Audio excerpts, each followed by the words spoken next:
Morning, Australia.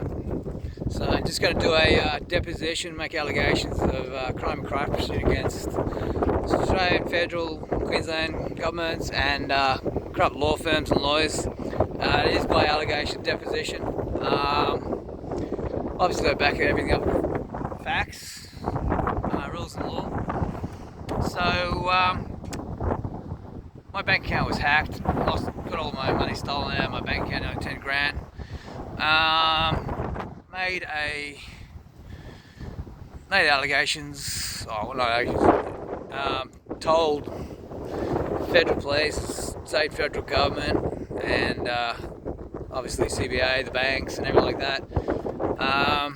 Just got an email back from the federal police, because when I email complaints, I do a laundry list of all the relevant departments, prime ministers and members of parliament, senators, blah blah blah. So I actually got a letter back from the Queensland AFP, Australian Federal Police, and their conclusion was they're not going to investigate the matter because they tell me that having all my money stolen out of my bank account is not a criminal offence. They're not going to investigate who actually stole the money because they say it's not a criminal offence. So that's just the AFP. That's one government. We've got on the same matter, we've got an email back from the Federal Attorney General's Department. Attorney General at the moment. No, it probably wasn't directly from him. It was just some public servant there.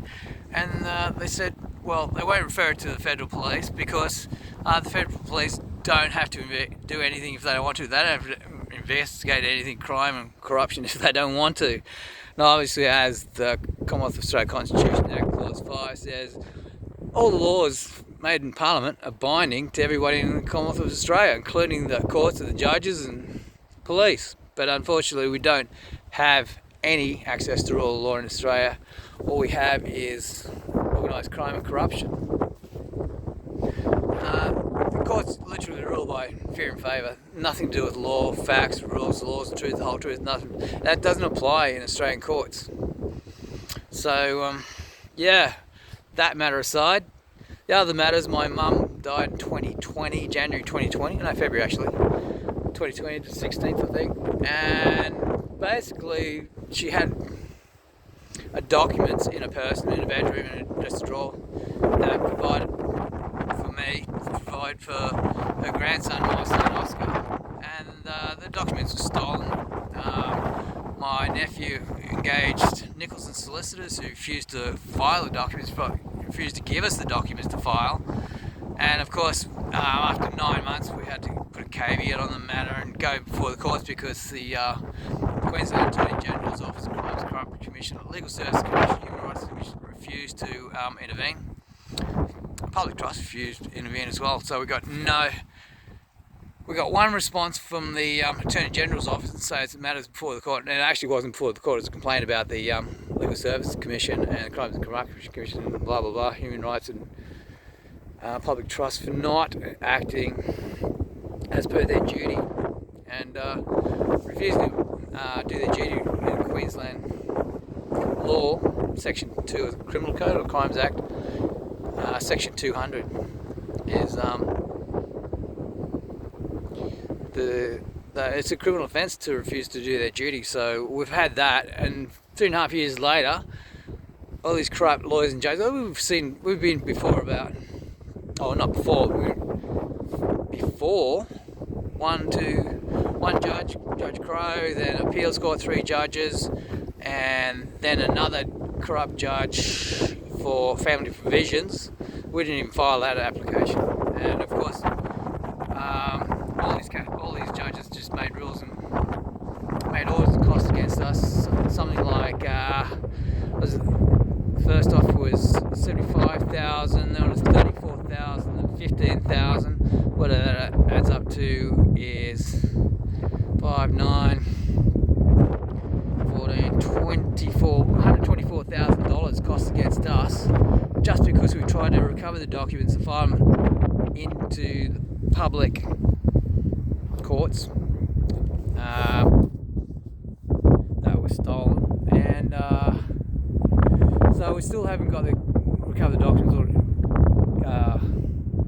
got the filed them in the public courts. So far, just those 3 hearings, $134,000 against us, costs.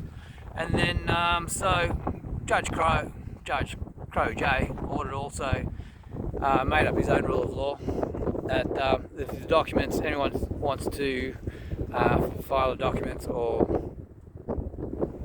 whatever, they had to do it by a certain day. Well, we still couldn't recover the documents. We couldn't file the documents. We actually, I tried to file it, and the register refused our application to file the documents, saying it's not up to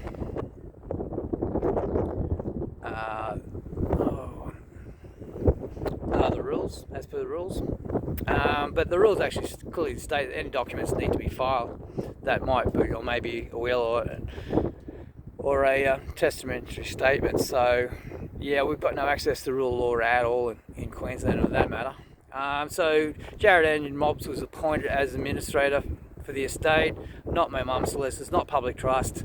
Again, Nicholson solicitors, they withdrew because I accused them of stealing a document and attempting to conceal a document and refusing to file a document as per the rules of law. Court procedural rules, that's the one I was trying to think of. So Jared Andrew Mobbs filed an application with an affidavit that I proved to be perjurious and fraudulent. Made a complaint again to the Legal Services Commission, who simply just ignored it, and Crimes and Corruption Commission. So this has been going on for 3 years, and Jared Andrew court order for $20,000 cost against us. So that's about the first thing that was for provisions. We didn't contest that because even though we do have reason for family provisions, because my mum put in the documents to provide for my son Oscar's schooling in university. So yeah, that was a complete case of family provisions. We can't trust any of the judiciary in Queensland. It goes to the High Court. It's completely corrupt. If you're in favour. So there was another application. The courts didn't service any documents or anything. I left Queensland 2 years ago because of the corruption and crimes against us. We couldn't stop them. There's nothing completely unstoppable. So without any serving us $1,000 for transferring my personal unit, now home, Oscar's home, into my name because it was in my mum's name in trust. I was going through divorce at the time. And then he filed another application for another $15,000. What was that one for? $15,000 so he could serve me by email. So far he's got costs against us, $15,000 for family provisions, $15,000 to transfer my unit into my name. It didn't even give me any documents, so I could just sign it up. That was no problem. But no, it's easier to more profitable him just file it forward.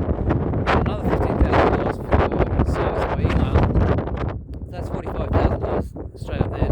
We've just got another one for $20,000. So what are we up to there? $30,000, $45,000, $65,000 to Jared Andrew Mobbs that we've proven that he's committed perjury and fraud in our public courts, and our Attorney General, after 3.5 years, just has not even responded, no reply whatsoever in 3.5 years. The multiple times we make complaints about the courts and Jared Andrew Mobbs and point out all the facts, rules and laws.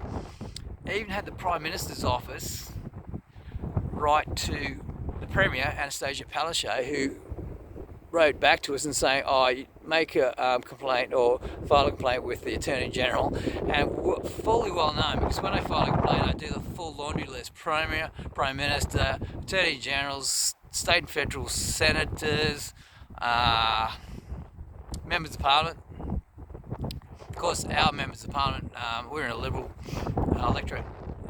Never ever, in the past, they've never ever written back to us, except Stephen Chiobo once when I've sent him a photo of Oscar bladed up on handover. But other than that, we have no access to rule of law, no access to certainly justice. Justice is just non-existent. But yeah, no protection under the Constitution. They want to change the Constitution, but yeah, that the Constitution depends on one thing, and that's the government, the cabinet that's formed to represent the public.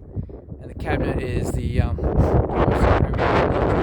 and various other ministers who form government. And the public service, they actually they're there to protect the public, number one, and to make sure the public service is actually functional and not completely psychopathic as it is. So at the moment, we've got another $20,000 costs against us. We didn't get served any papers. Like I said, I haven't been in Queensland I haven't lived in Queensland for 2 years because of the corruption. I just went home to see Oscar, my son, primarily, and did a little bit of work there, days work actually. Tried to get a job there. I had a job there, but yeah, back. So yeah. They turned down and refused to actually respond to the corruption. What should happen is the Attorney General refers it to the police, Crimes Commission, or the Service Commission, but they refuse to do it. So they're in violation of Section 200 of the Queensland Crimes Act. I'm not too sure which one it is. Section 200 is if officers refuse to do their duty. They get removed from office at best. So that's what the been doing, is just swapping out their Attorney Generals every now and again from allegations. So what else can I tell you? They're trying to change the Constitution, so it's very Orwellian. Aboriginal people more equal than everyone else. The point is, Homo sapiens are not indigenous to Australia. Homo sapiens, human beings, are indigenous to Africa. And the thing after the last ice age was great migration, and people moved to Australia and stuff like that. So thanks for listening, Australia.